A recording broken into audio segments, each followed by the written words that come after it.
Good afternoon. Afternoon. You can do better. Good afternoon. Good afternoon. There you go. Welcome to Grace Church. We're so thrilled to have you here for this wonderful celebration of America 250 and one day. This is the first of 3 concerts that we will be doing to celebrate Americana this year. If you look for this flyer, there are several of them around, you'll see the other 2 free concerts that will be back here. Should you need a restroom, you'll go straight back, and there'll be someone there who can point for you. Also, I would like to, at this time, there were a number of people who financially helped to bring this group in here, and I want to say a big thank you to them and acknowledge that. Would you say that with me and give some applause?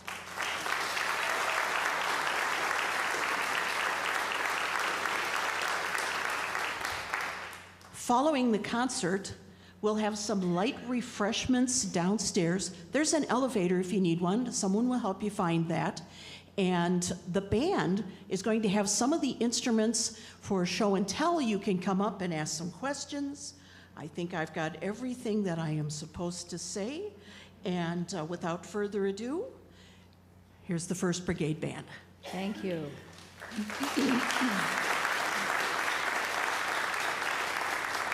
Welcome to this performance of the 1st Brigade Band. Our motto is Making History Live. We use restored antique instruments playing the music of the day to recreate the sounds of the time.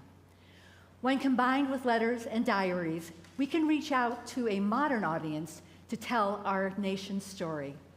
The result is a remarkable journey through the pages of history. It is March 4th, 1931. This is a date that is usually set aside every 4 years for a presidential inauguration. For example, Abraham Lincoln was inaugurated on March 4th, 1861. But this March day was different, yet just as impactful, if not more so, than any presidential inauguration might be. On this day, a sitting president, Herbert Hoover, would sign a new law whereby the United States of America would finally have a national anthem of its own. The path taken by this remarkable composition could perhaps be described as complicated. It was the result of not just a composer, but many who made contributions to it that made it what it is today. The work of Mr. Francis Scott Key, known today as the Star-Spangled Banner, first appeared in 1814 as the defense of Fort McHenry. Today it stands as our proud anthem. However, most Americans either do not know or are not aware that when they sing it, they are only dealing with 1/4 of the complete composition. The text is American, but the melody is English. Ironically, the journey of this song did not start with the War of 1812.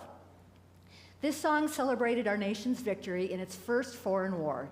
In 1805, the United States won a fight against the brutal pirate kingdom operating out of Tripoli in Libya. Thanks to the new U.S. Navy and a handful of U.S. Marines, their tyrannical practice of taking our peaceful trading ships on the high seas and enslaving their crews was forever ended. A poem was commissioned to celebrate our great victory and was set to a melody we borrowed from our English cousins. The Anacreontic Song. This was a melody composed by John Stafford Smith of London for his Anacreontic Society, a group of aristocratic musicians. When performed at the White House for President Thomas Jefferson, it was titled To Neptune Enthroned. It was accompanied by the United States Band, all 8 of them.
that accompanied the tune at the time.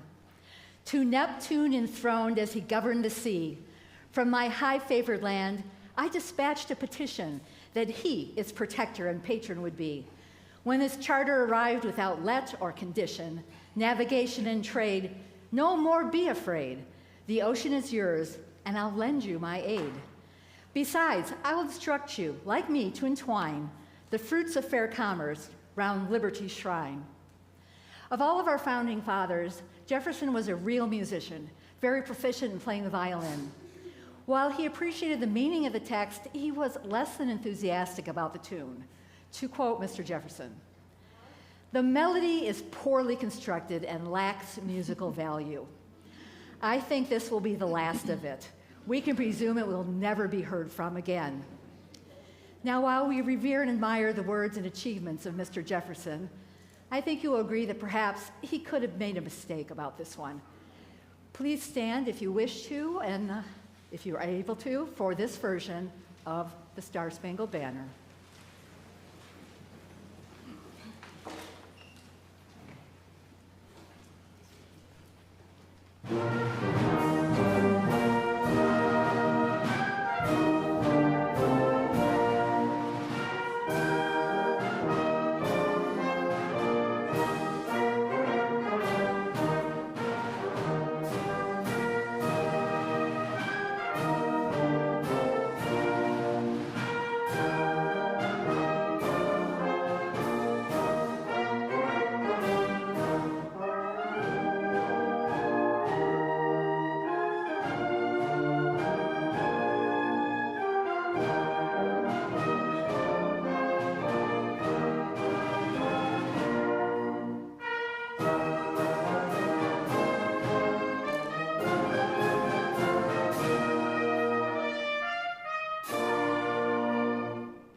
To honor this year's semi-quincentennial, let's go right to the beginning, the American Revolution.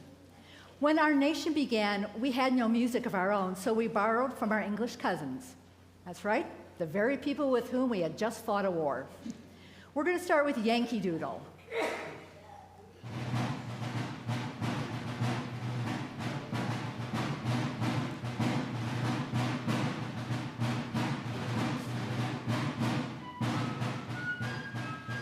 Designed to be a musical insult to the provincial colonists, the Patriots turned the tables on their foes and made this tune a symbol of the American independence. On October 19, 1781, General Lord Cornwallis surrendered his 8,000-man army to the combined forces of France and the United States. The French army lined up on one side, the American army on the other, and the British were then to parade into column down the middle and lay down their arms. As they did so, they chose to look only at the French, refusing to face the Americans. On hand that day was one of Washington's most trusted lieutenants, the young nobleman from France, Marquis de Lafayette. He was infuriated at this blatant insult.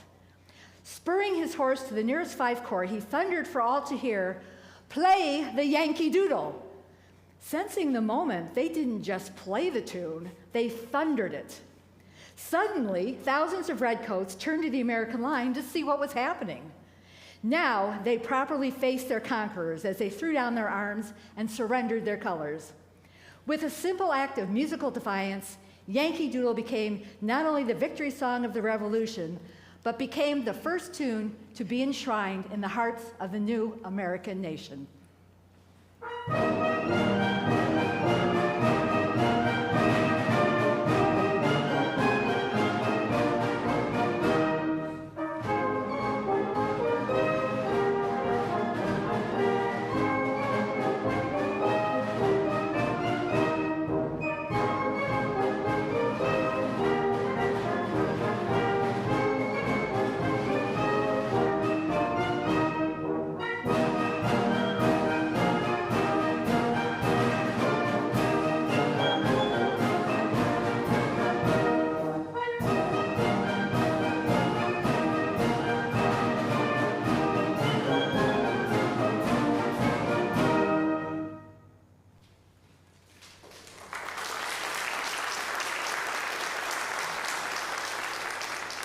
80 years later, this tune remained a staple of every band book in the country. American music is now ready to take center stage. By 1860, the evolution of the American brass band took the country by storm. And to that end, what we're going to do for the next couple of minutes is we're going to show and explain to you what makes this brass band different from the brass bands for today. To do that, we are going to use one of our instrument curators, Mr. Paul Schmidt. He's going to tell you a little bit about the instruments and how they're used.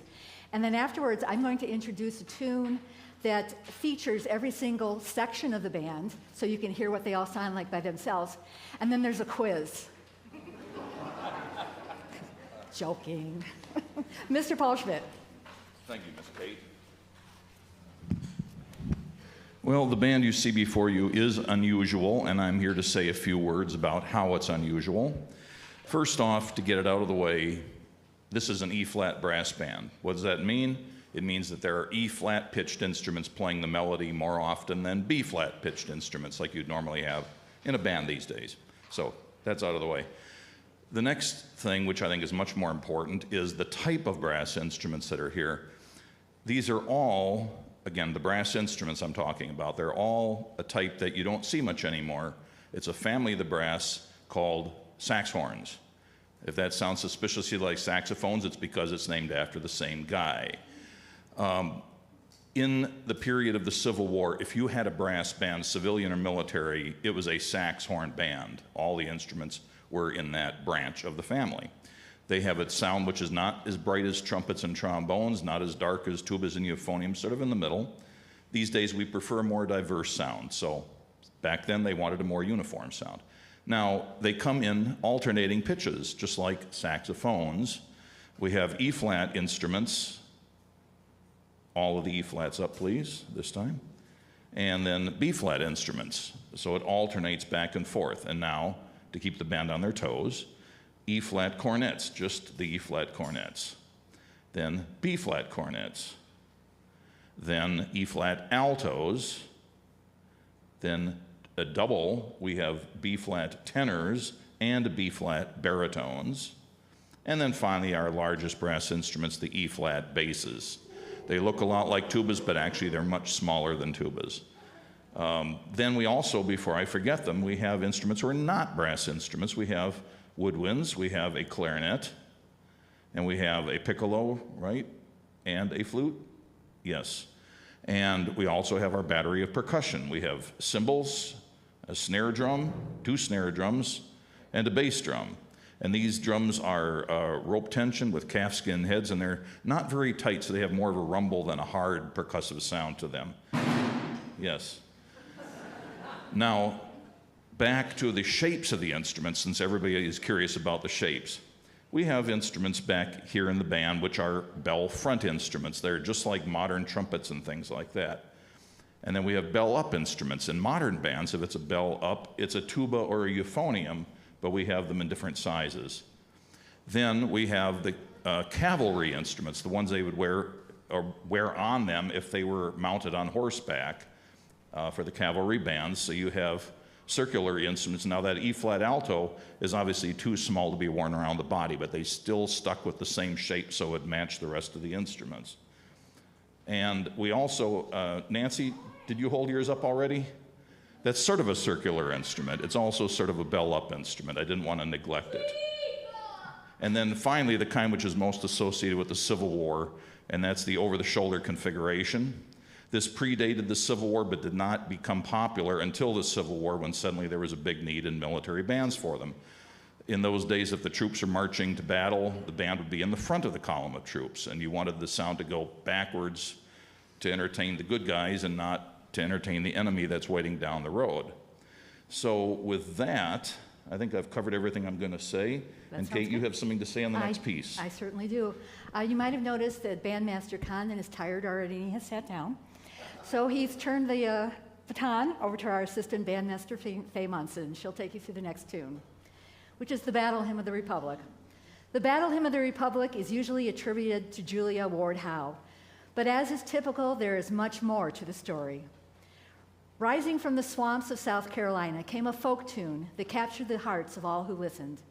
It first appeared in the late 1850s as Canaan's Happy Shore, a spirited revival tune. "Oh, brothers, will you come and meet me on Canaan's happy shore?" And the chorus, "There we'll shout and give him glory. There we'll shout and give him glory. There we'll shout and give him glory, for glory is his own." By 1859, it was known simply as Glory Hallelujah. Here is how Francis Maria Scala, leader of the United States Marine Band, arranged it for that year for White House concerts, perfectly capturing the essence of this camp meeting revival tune.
I'd now like to introduce you to Miss Carey, and she's going to take us through the next portion of the program. Miss Carey.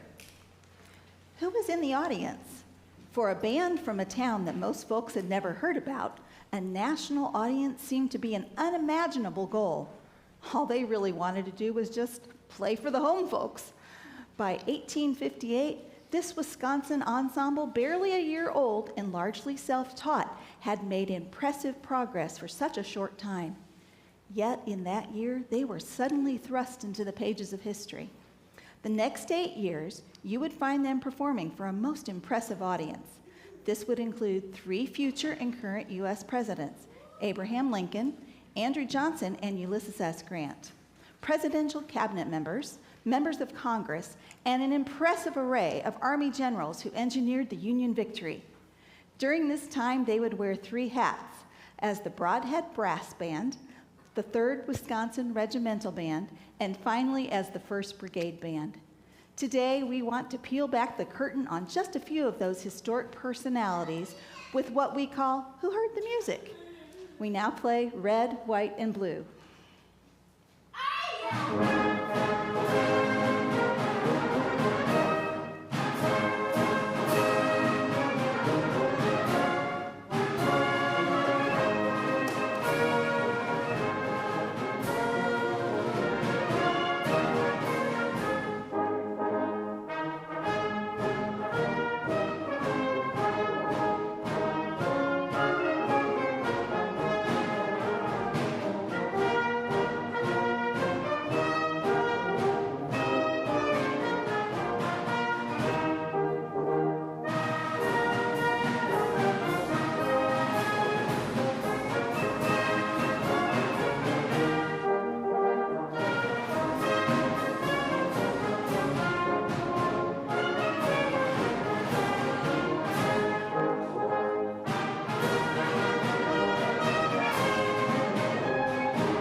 Our first audience of distinction finds us on a sweltering August day in 1858. The place is Freeport, Illinois. The ensemble is from Brodhead, Wisconsin. Among those listening was Abraham Lincoln. In the not-too-distant future, he would be joined by two other presidents who would hear these musicians, Andrew Johnson and U.S. Grant. For this audience of distinction, we now hear Hail to the Chief.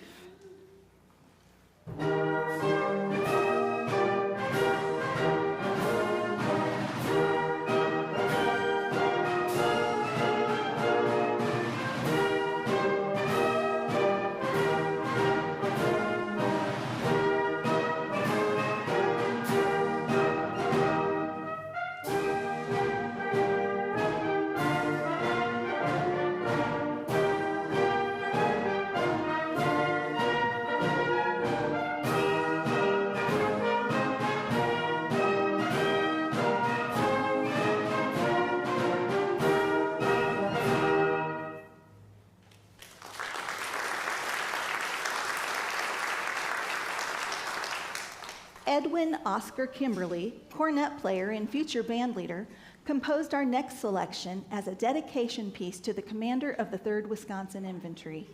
It was premiered for Colonel Hamilton in Camp Pinckney, Maryland on July 2nd, 1861. Here is Hamilton's Badger Boys.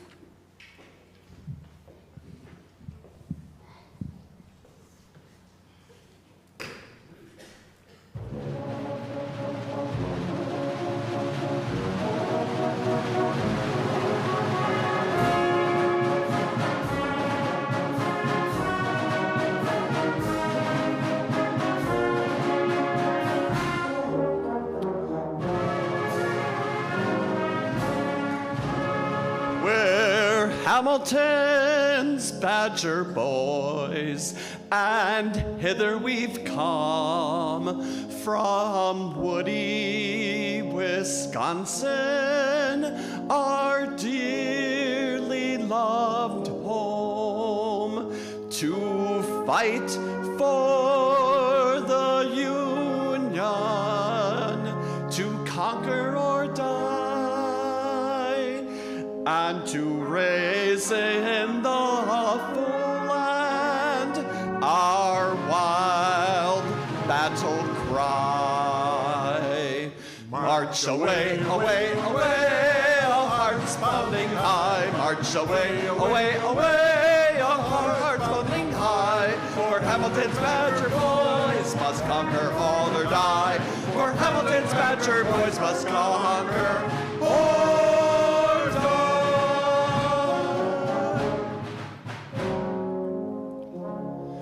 We've left our loved kindred in far prairie land and come forth to battle, a strong-hearted band.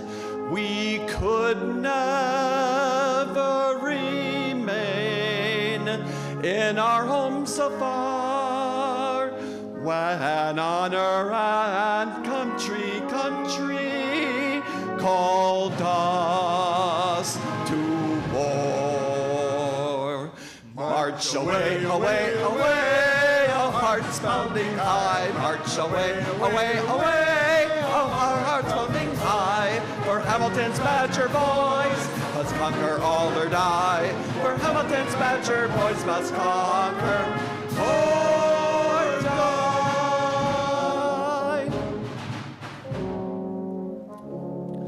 Our governor equipped us and told us to go and flail out the Union's most treacherous foe, to pound them right hard on God's threshing floor, and not to return till rebellion was over.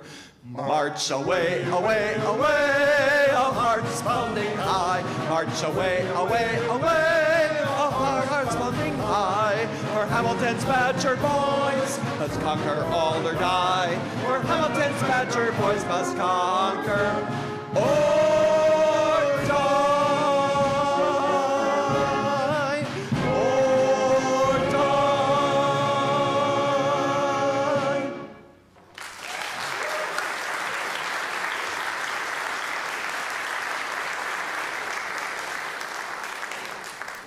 Our next dedication goes to a pair of Union generals, General Dan Sickles and Franz Sigel.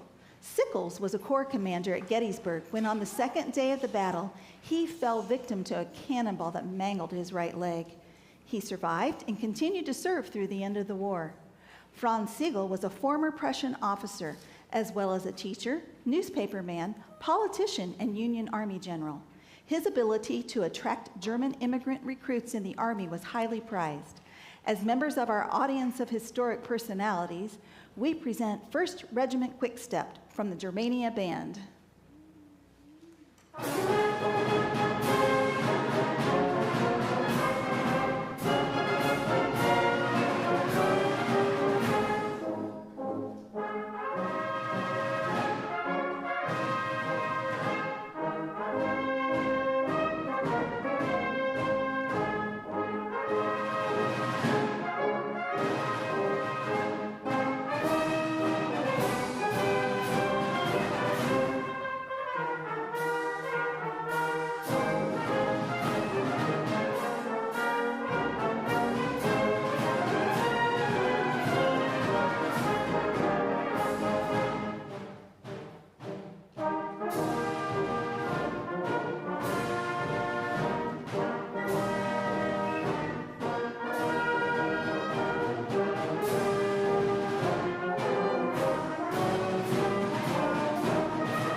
Our audience includes another music notable. Daniel Butterfield, composer of Taps, was among those who heard the musicians from Broadhead.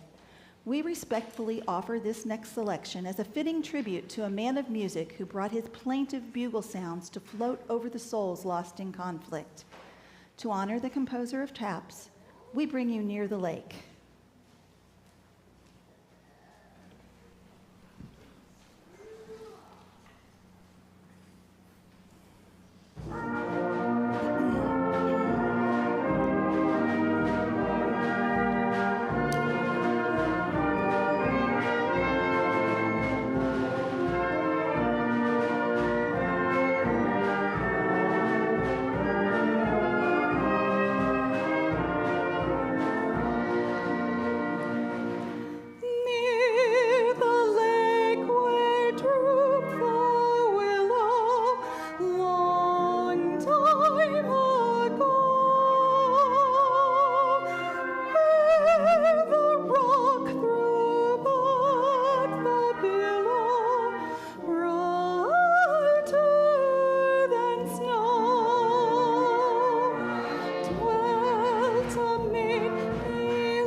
mingled were our hearts forever, long time ago. Can I now forget her? Never. No, one lost one, no. To her grave these tears are given, ever to flow. She's the star I missed from heaven long time ago.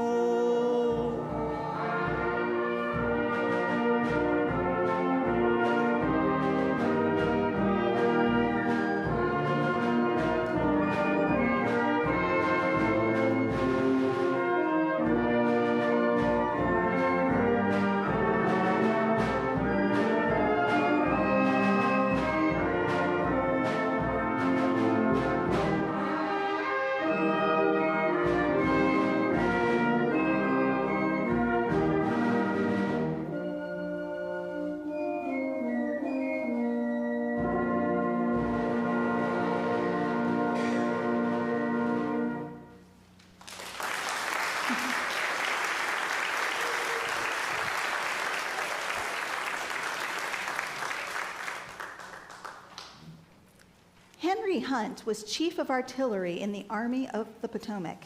Considered by his contemporaries the greatest artillery tactician and strategist of the war, he was a master of the science of gunnery and rewrote the manual on the organization and use of artillery in early modern armies. His courage and tactics affected the outcome of some of the most significant battles in the war. He was among the many officers serenaded by the band in January of 1865. Our selection for General Hunt is a rare one indeed, one of the very few instrumental-only selections by the famous Stephen Foster. We can only assume that as Chief of Artillery, he got a bang out of their performance. Santa Anta's Retreat from Buena Vista.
Known as the Christian General because of his deep religious piety, Oliver Otis Howard frequently had the 1st Brigade Band play for his Sunday worship services in the field. A favorite of his was our next selection, penned by Felix Mendelssohn, Come Ye Disconsolate.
General Winfield Scott Hancock, Hancock the Superb, was noted in particular for his personal leadership at the Battle of Gettysburg in 1863. He was known as the Thunderbolt of the Army of the Potomac. The vigor of this next selection is reflective of his energetic leadership on the battlefield. Here is Captain Blood's Quick Step.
There's some good ones in there, I think. We had quite a few notes in this first part of the program.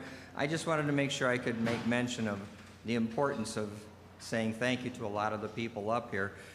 We couldn't do this with all the work that's been done up here without all these extras, people that are helping us right now. So the first one I'd like to say is thank you to Miss Faye Monson, our assistant bandmaster.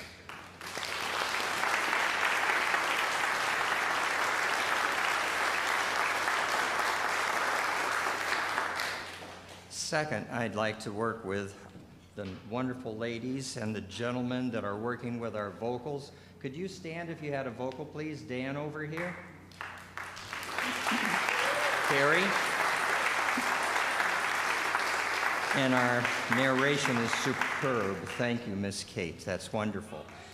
So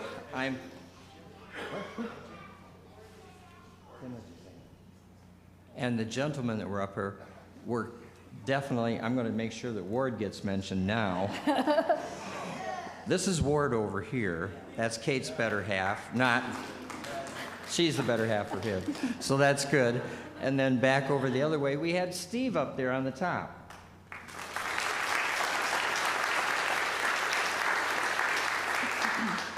And I'm going to mention it right now because Al up there is doing a wonderful job with our sound right now. Thank you, Al.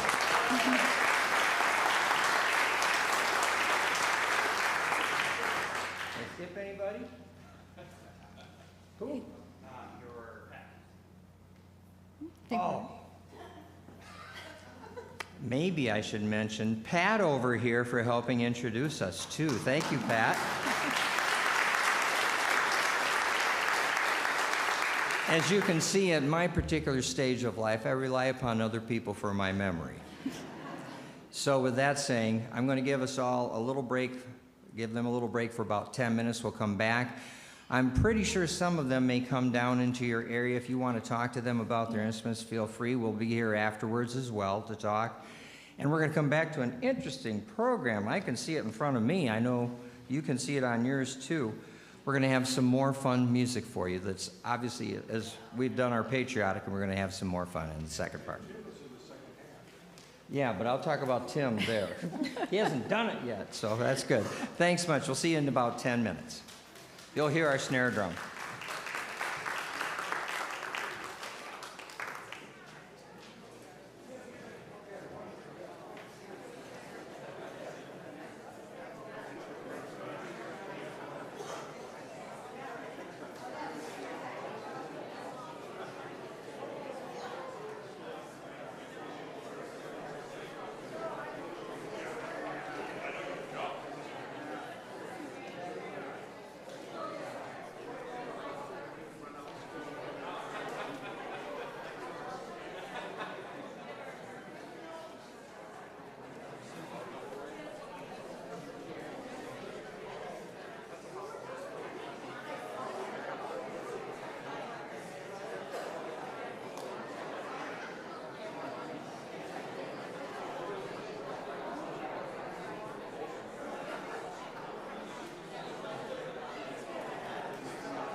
Thank you.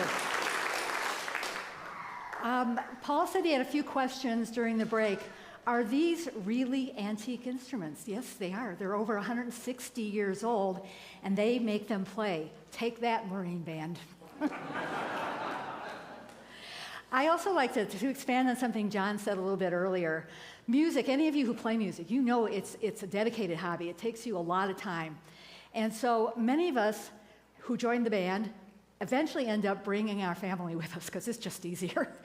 So anybody who has a relative in the band, please hold your hand up. I think folks like to know. See? We're all here. It's not a requirement. No. We're going to talk about pop music. We're going to talk about parlor music of the 1800s. By the 1860s, the publication and distribution of sheet music was already a really big business. And people would buy the latest pop music, take it home, play it for their families, and if their family happened to be in a brass band, they would often take those pieces of music and transcribe them for a brass band, just like Dan in the clarinet section there. He did that for Near the Lake in the first half, and he sang it as well. So what we're going to do now is present Miss Carrie again. She's going to come sing for you, Sweet Love of Mine. And Carrie, who is that? He's that sweet love of mine. Oh.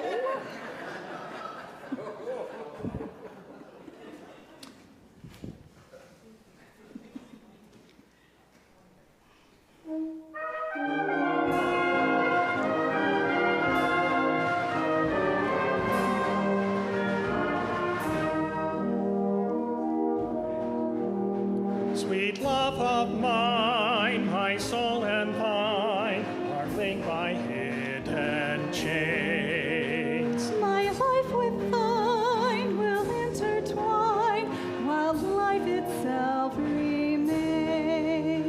The roses rare that scent the air in winter fade away. But joy or care with thee I'll share. My heart is thine alway. But joy or care with thee I'll share. My heart is thine alway. Sweet love of mine, my soul did pine in loneliness unblessed. This love of thine on me did shine and brought me peace and rest. The swallow flies to kinder skies when early fades the day. My summer lies within thine eyes. My heart is thine alway. My summer lies within thine eyes. My heart is thine alway. My heart is thine alway. Mr. Tim.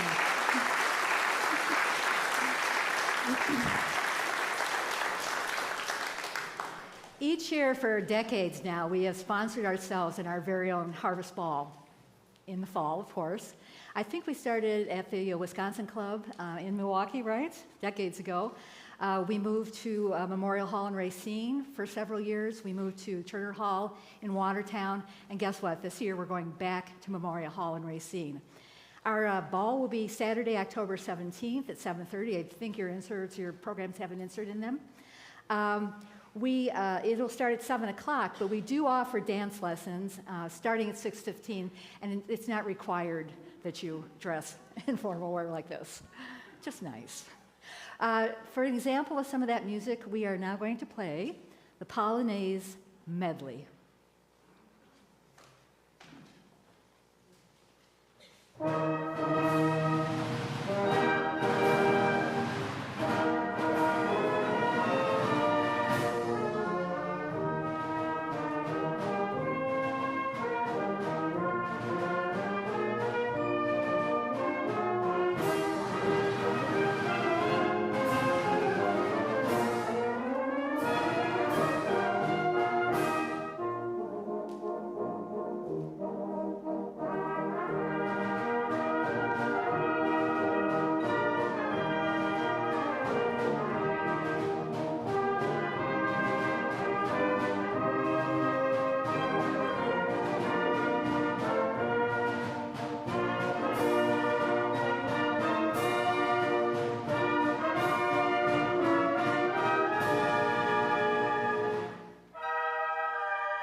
All right, it's time to party like it's 1865.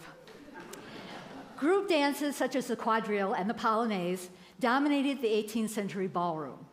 By the 19th century, these very formal, indeed choreographed dances were gradually replaced with styles reflecting joyful freestyle dancing with limited structure, such as the Virginia reel and the polka. Many sheets of piano music for the polka were printed with instructions on how to execute the steps. One such publication for a tune called The Fashionable Ballroom Polka contained, and I quote, accurate instructions how to dance it, showing at one glance how gracefully and elegantly the figures and steps should be danced, and how gracelessly and extravagantly they may be. Now, if you choose to attend our Harvest Ball on October 17th, we promise we won't judge the dance spectrum that you fall into. We just want you to enjoy tunes such as the Slumber Polka.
Next, we'll listen to a Stephen Foster ballad published in 1858 that was rearranged by a clever bandsman as a quick step used to move the troops along.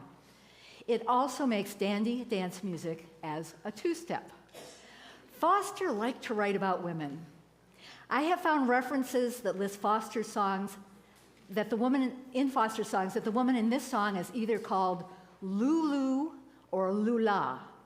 We really don't have any idea who the woman in the song was or where she went, but Foster made it very clear that Lulu is gone.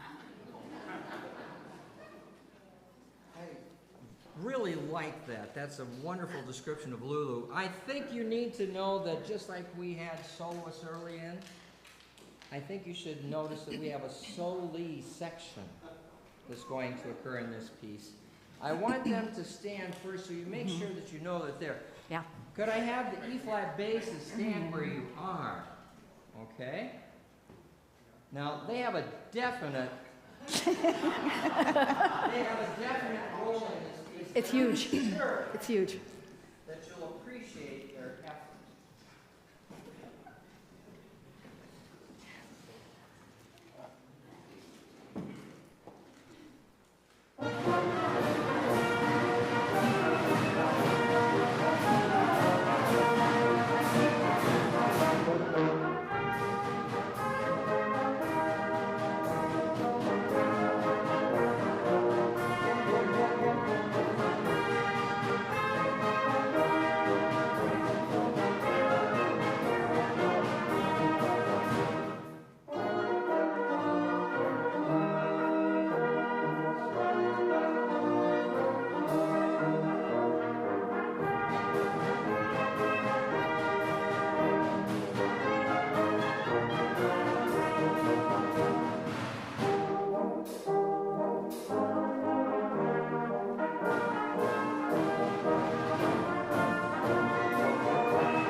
Cuba, Cuba. We encourage him a lot. Back in the first half, we started the story of the Battle of the Republic, but we didn't finish it for you. So we're going to go ahead and do that for you now. Now we turn the calendar to 1861.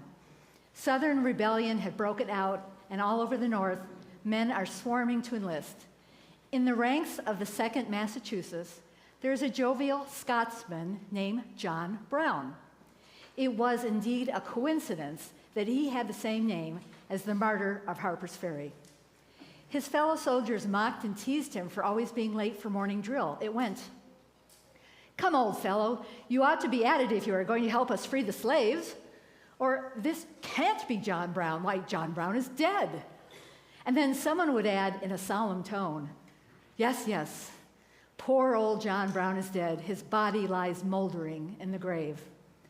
The men began to set the taunts to music, including the tune, "Glory, Hallelujah." John Brown's body lies a-moldering in the grave. His soul is marching on. And he's gone to be a soldier in the army of the Lord. His soul's marching on. The tune has now been picked up as another marching tune for the troops. The men continued to sing this and added coarse and irreverent words, most that we can't repeat here today for sure. Here, adapted from the 25th Massachusetts Regiment Band, is part of that tune. It is interesting to note that it held no particular importance and was simply squeezed into the back of the band book as number 37 and a half, Quick Step and Battle Hymn.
All right, now enter a Badger State influence. On November 18, 1861, famed abolitionist Julia Ward Howe, accompanied by the Reverend James Freeman Clark, attended a military review just outside of Washington. This included men from the Badger State. From their carriage, these two witnessed the mighty 6th Wisconsin Infantry returning to camp. In the ranks was John Tickner, a soldier known for his great vocal talents. His strong singing voice floated over the ranks, trumpeting forth John Brown's body. Soon the whole regiment joined their beloved comrade in song. What they sang was hardly ennobling. The men used a great deal of coarse and foul language. In her diary, Julia Ward Howe wrote the following: "I was disgusted hearing this. I turned to the Reverend and said, 'There really ought to be better words on the men's lips for their battle hymn.' To wit, he replied, 'Well, why don't you do something about it?'" The next morning she awoke and was seized with an inspired vision of a mighty text. She did not hold back on her abolitionist zeal. "I have seen him in the watchfires of 100 circling camps. They have builded him an altar in the evening dews and damps. I can read his righteous sentence by the dim and flaring lamps. His day is marching on. Glory, glory, hallelujah. His truth is marching on." I have read a fiery gospel, written burnished rows of steel. As ye deal with my contemners, so with you my grace shall deal. Let the hero born of woman crush the serpent with his heel, since God is marching on. Glory, glory, hallelujah, his truth is marching on. The adoption of the Emancipation Proclamation also gave new life to the old John Brown words. At last, the little tune that began in faraway South Carolina had come full circle to become the anthem of a free people. It would be forever identified with John Brown, the abolitionist, and Abraham Lincoln, the great emancipator. Alas, few today remember the jovial Scotsman of the same name. Mine eyes have seen the glory of the coming of the Lord. He is trampling out the vintage where the grapes of wrath are stored. He has loosed the fateful lightning of his terrible swift sword. His truth is marching on. Glory, glory, hallelujah. Glory, glory, hallelujah. Glory, glory, hallelujah. His truth is marching on. In the beauty of the lilies, Christ was born across the sea, with a glory in his bosom that transfigures you and me. As he died to make men holy, let us die to make men free, while God is marching on. Glory, glory, hallelujah. Glory, glory, hallelujah. Glory, glory, hallelujah. His truth is marching on. He has sounded forth the trumpet that shall never call retreat. He is sifting out the hearts of men before his judgment seat. Oh, be swift, my soul, to answer him. Be jubilant, my feet. Our God is marching on. Everybody, glory, glory, hallelujah.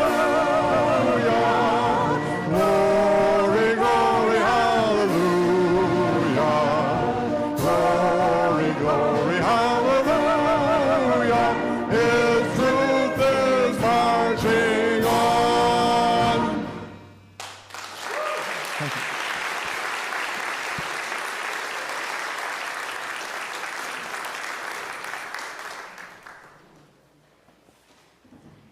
As we close out today's concert, we want to talk a little bit about William T. Sherman.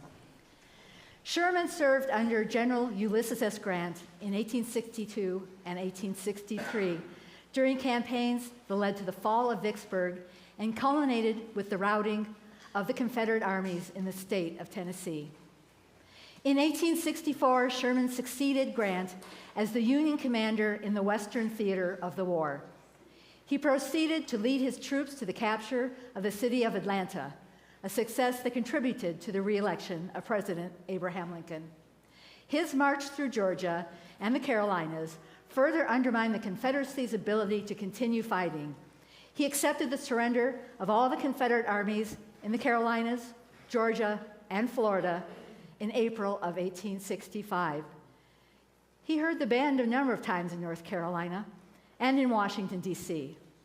We proudly present the theme song for his greatest victory, Marching Through Georgia.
I'll be nice, I'll get to a microphone. First of all, what a wonderful audience you've been. What a wonderful time we've had this afternoon. And working it indoors, there are a few things we had to shift a little bit, but it worked. So I'm very, very pleased. I'm so pleased with the band. I can tell you that now, Ward, who's the guy I'm supposed to? Tim. Oh, Tim. Tim was the other part of the Sweet Love of Mine. I want to make sure you get his name. That's Tim. Okay. Anybody else? Oh, yes, we do. Over here, Miss Carolyn helped out with Battle Hymn. So the two of them. And I'm making sure I make mention of this because this guy doesn't get enough credit, and it's not because he's related to me or anything, but the manager, Doug Condon.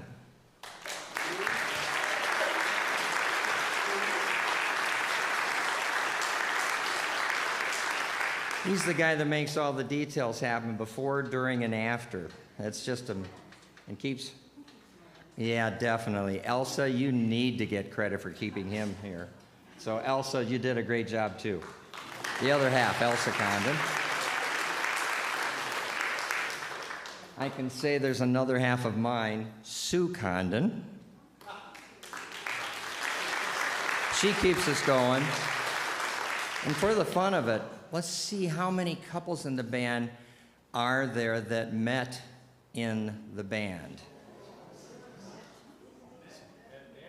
Ed, Nancy. Ed, Nancy, Doug, Elsa. And we would have had another couple here, but he just got out of the hospital, and he lives very locally in the Pewaukee area, and that's Brian and Vicki Volpe. So it's really interesting how this band grows on you. And again, we had people that are here. How about just couples raise your hand? And then the most interesting thing, raise your hand if you've been in the band 5 years. Hold your hands up if you've been in more. 10 years. Keep them holding. 15. 20. 25. 30. 35.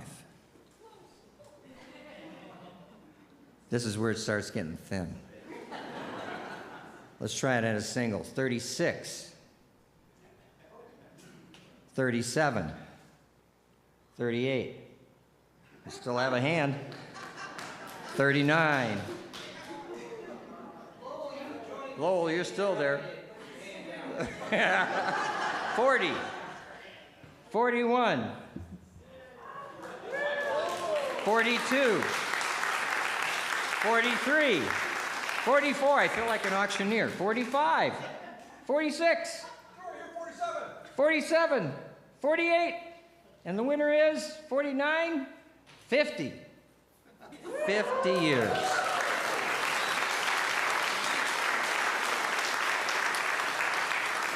Considering we've been in existence about 63, so you consider that a wonderful, wonderful legacy for the band and the longevity of the people that stick with it.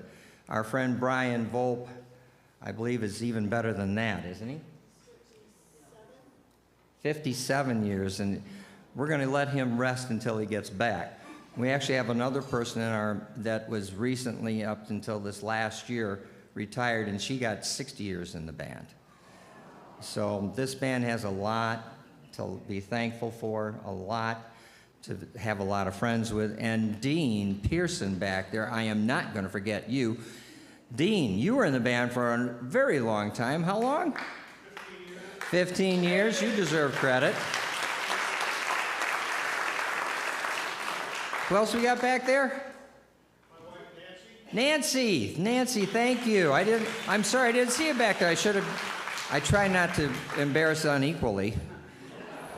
So that's really wonderful. I just took for granted that you'd want to see that kind of thing. I don't do this every concert. They can tell you I don't do this very often. But that's what's really cool with this band. We're all family. We try to treat each other like family. Once in a while we get little skiffs here and there. But quite honestly, we look out for each other and we hold each other up when the time is necessary. And I rely upon their musicianship and their understanding and humanity, and they are wonderful to work with. So thank you so much, and I know, Pat, you know that kind of feeling too. So I just want to give one round of applause for the entire group, and thanks again for everybody here.